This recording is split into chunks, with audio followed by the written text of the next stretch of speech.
बिस्मिल्लाहिर्रहमानिर्रहीम। अस्सलाम वालेकुम। मैं हूं मोहम्मद आरिफ। आज के इस वीडियो में हम रूटीन एंड इंडेफिनिट स्टेट्स पढ़ेंगे।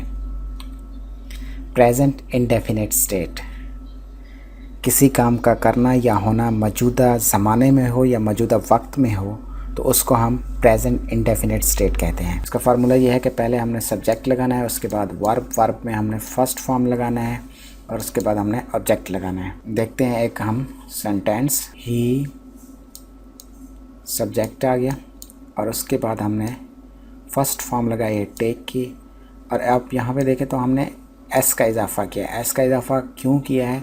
क्योंकि जब हम प्रेजेंट इंडेफिनिट स्टेट में सिंगुलर नाउन ही, शी और इट यूज़ करते हैं तो उसमें हमने एस या ई एस का इजाफ़ा करना होता है। तो ही टेक्स टी। अब ये जो है हमारा ऑब्जेक्ट आ गया है और टेक हमारा आ गया फर्स्ट फॉर्म वर्ब। और इस सेंटेंस को नेगेटिव बनाने के लिए he does not take tea. अब यहाँ पे देखें हमने डज़ यूज़ किया है क्योंकि डज़ हमारे फार्मूले में नहीं है। हमने डज़ क्यों यूज़ किया है? वो हमने इसलिए यूज़ किया है किसी भी सेंटेंस को नेगेटिव में बनाने के लिए हेल्पिंग वर्ब की ज़रूरत होती है। अगर हम हेल्पिंग वर्ब नहीं लगाएंगे तो हम उस सेंटेंस को नेगेटिव बना ही नहीं सकते। ठीक है, तो इसलिए हमने डज़ यूज़ किया है। हेल्पिंग वर्ब हम प्रेजेंट इंडेफिनिट स्टेट में कौन से यूज़ करते हैं? हेल्पिंग वर्ब इसमें दो यूज़ होते हैं, डज़ और डू। डज़ हम यूज़ करते हैं ही, शी, इट, और सिंगुलर के साथ। डू हम यूज़ करते हैं आई, वी, यू, दे। प्लूरल के साथ हम डू यूज़ करते हैं। अब ये ही है, ठीक है, सिंगुलर है तो हमने इसके साथ डज़ यूज़ किया है और इसके बाद हमने नॉट लगाया है नेगेटिव सेंटेंस के लिए। उसके बाद हमने टेक लगाया है, ठीक है, फर्स्ट फॉर्म लगाया है। उसके बाद हमने ऑब्जेक्ट लगाया है। अब यहाँ पे देखें हमने यहाँ पे एस का इजाफ़ा किया था और यहाँ पे हमने एस का इजाफ़ा नहीं किया।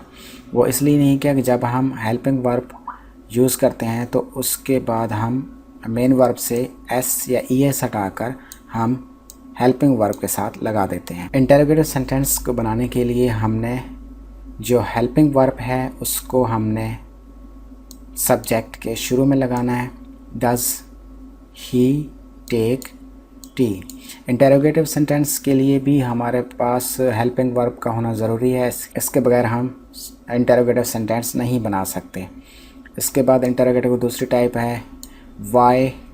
पहले शुरू लगाते हैं और उसके बाद डज़ ही टेक टी। वो क्यों चाय पीता है? प्रेजेंट इंडेफिनिट स्टेट में आपने कुछ चीज़ें याद रखनी है। प्रेजेंट इंडेफिनिट स्टेट में वर्ब की फर्स्ट फॉर्म यूज़ करते हैं और इसमें हम singular noun he, she, it के साथ हमने एस या ई एस का इजाफ़ा करना है। इंटरोगेटिव सेंटेंस बना रहे हैं या हम नेगेटिव सेंटेंस बना रहे हैं तो हम हेल्पिंग वर्ब का इजाफ़ा करते हैं। वो हेल्पिंग वर्ब कौन से हैं इसमें? वो है डज़ और डू। हम प्रेजेंट इंडेफिनिट स्टेट में यूज़ करते हैं। और इसमें हमने एक और चीज़ पढ़ी थी कि अगर हम हेल्पिंग वर्ब लगाएं तो एस मेन वर्ब से हटाकर हमने हेल्पिंग वर्ब में ऐड करना है। तो ये हमारा था प्रेजेंट इंडेफिनिट स्टेट। अब आगे चलते हैं हम पास्ट इंडेफिनिट स्टेट की तरफ। पास्ट इंडेफिनिट स्टेट जिन सेंटेंस से ये मालूम हो कि काम पहले मुकम्मल हो चुका है, यानी माजी में कोई काम मुकम्मल हो चुका है, तो हम उसको पास्ट इंडेफिनिट स्टेट कहते हैं। इसका जो फार्मूला है सब्जेक्ट, उसके बाद वर्ब में हमने second form of verb use करना है, उसके बाद हमने ऑब्जेक्ट यूज़ करना है। मिसाल के तौर पर ही टुक टी। अब यहाँ पे हमने टेक की दूसरी फॉर्म टुक यूज़ किया है।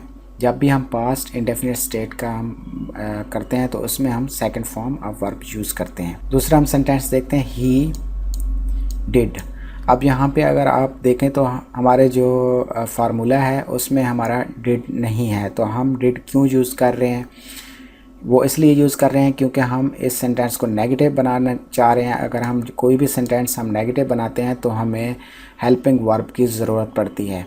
अब पास्ट में जो हम हेल्पिंग वर्ब यूज़ करते हैं वो है डिड। अब यहाँ पे सब्जेक्ट हमारा सिंगुलर हो या प्लूरल हो तो हमने डिड ही यूज़ करना है पास्ट में। तो ही डिड हेल्पिंग वर्ब आ गया। उसके बाद हमने नॉट लगाया, उसके बाद हमने टेक लगाया, उसके बाद टी लगा दिया।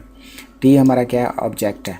अब यहाँ पे एक चीज़ आप जहन नशीन कर लें, जब भी आप डिड लगाएंगे तो उसके बाद आपने first form of verb use करना है। और इसके बाद इंटरोगेटिव सेंटेंस बनाने के लिए डिड को हम पहले ले आते हैं, सब्जेक्ट से पहले लगते हैं, और उसके बाद डिड ही टेक टी। अब दोबारा हमने यहाँ पे फर्स्ट फॉर्म यूज़ किया क्योंकि हम डिड यूज़ कर रहे हैं। उसके बाद why did he take tea. अब यहाँ पे देखें हमने वाई लगाया है तो डिड आ गया। ये भी इंटरोगेटिव सेंटेंस की एग्जांपल्स है। Why he did take tea. Past indefinite state में जो आपने बातें याद करनी हैं, इसमें पहला ये है कि आपने second form of verb use करना है। जब आप डिड यूज़ करेंगे, हेल्पिंग वर्ब डिड यूज़ करेंगे, तो उसके बाद आपने first form of verb use करना है। जब भी आप पास्ट इंडेफिनिट स्टेट की बात करेंगे तो उसमें जो हेल्पिंग वर्ब यूज़ होता है सिंगुलर और प्लूरल सब्जेक्ट के लिए डिड ही यूज़ होगा। फ्यूचर इंडेफिनिट स्टेट, जिस काम का हम मुस्तकबिल में हम उस काम करने का इरादा करते हैं या हम मुस्तकबिल में कोई काम करेंगे तो उसको हम फ्यूचर इंडेफिनिट स्टेट कहते हैं। तो यहाँ पे देखें हमने सब्जेक्ट यूज़ किया, उसके बाद वर्ब यूज़ किया है और उसके बाद हमने ऑब्जेक्ट यूज़ किया। अब यहाँ पे हमने जो हेल्पिंग वर्ब हमने यूज़ करना है वो वेल और शेल है, उसके बाद हमने फर्स्ट फॉर्म यूज़ करना है। इसमें अब देखें शेल जो है ग्रामर से हटा दिया गया है, ठीक है। अब ग्रामर पुराने डिक्शनरी में जो है ना शेल आता था, लेकिन अब नई जो डिक्शनरीज अपडेट हुई हैं इंग्लिश की तो उसमें वेल ही आ रहा है, शेल को ख़त्म कर दिया गया है। और यहाँ पे आप एक ज़हन नशीन बात कर लें, जब भी आप किसी भी सेंटेंस में जहाँ पे आप विल यूज़ करेंगे तो विल के साथ आपने हमेशा first form of verb use करना है। एग्जांपल्स के तौर पर आई विल टेक टी, मैं चाय पीऊँगा। आई हमारा क्या है, सब्जेक्ट है। विल क्या है, हेल्पिंग वर्ब है। और उसके बाद टेक क्या है, मेन वर्ब है। उसके बाद टी क्या है हमारा, ये हमारा ऑब्जेक्ट है। जब भी हम नेगेटिव सेंटेंस बनाते हैं तो सेंटेंस में जो पहला हेल्पिंग वर्ब होता है उसके बाद हम नॉट लगा देते हैं, वो सेंटेंस हमारा नेगेटिव हो जाता है। I will not take tea. Interrogative sentence के लिए ये है कि सेंटेंस में जो पहला हेल्पिंग वर्ब है उसको हम सब्जेक्ट के शुरू में लेके आते हैं और उसके बाद हम सब्जेक्ट लगाते हैं और उसके बाद हम मेन वर्ब, उसके बाद ऑब्जेक्ट लगाते हैं। विल आई टेक टी, क्या मैं चाय पीऊँगा। ये भी इंटरोगेटिव सेंटेंस की एग्जाम्पल है। Why will I take tea, मैं क्यों चाय पीऊँगा, ठीक है। वाई हम सेंटेंस के शुरू में लगाते हैं क्योंकि ये इंटरोगेटिव सेंटेंस हम बना रहे हैं। विल लगाया, उसके बाद हमने सब्जेक्ट लगाया, उसके बाद मेन वर्ब लगाया, उसके बाद हमने ऑब्जेक्ट लगाया। आज के लेक्चर के हवाले से आपके जहन में कोई भी सवाल है तो नीचे कमेंट बॉक्स में पूछ सकते हैं या मुझे डायरेक्ट मैसेज कर सकते हैं। मिलते हैं नेक्स्ट लेक्चर में। अल्लाह हाफ़िज़।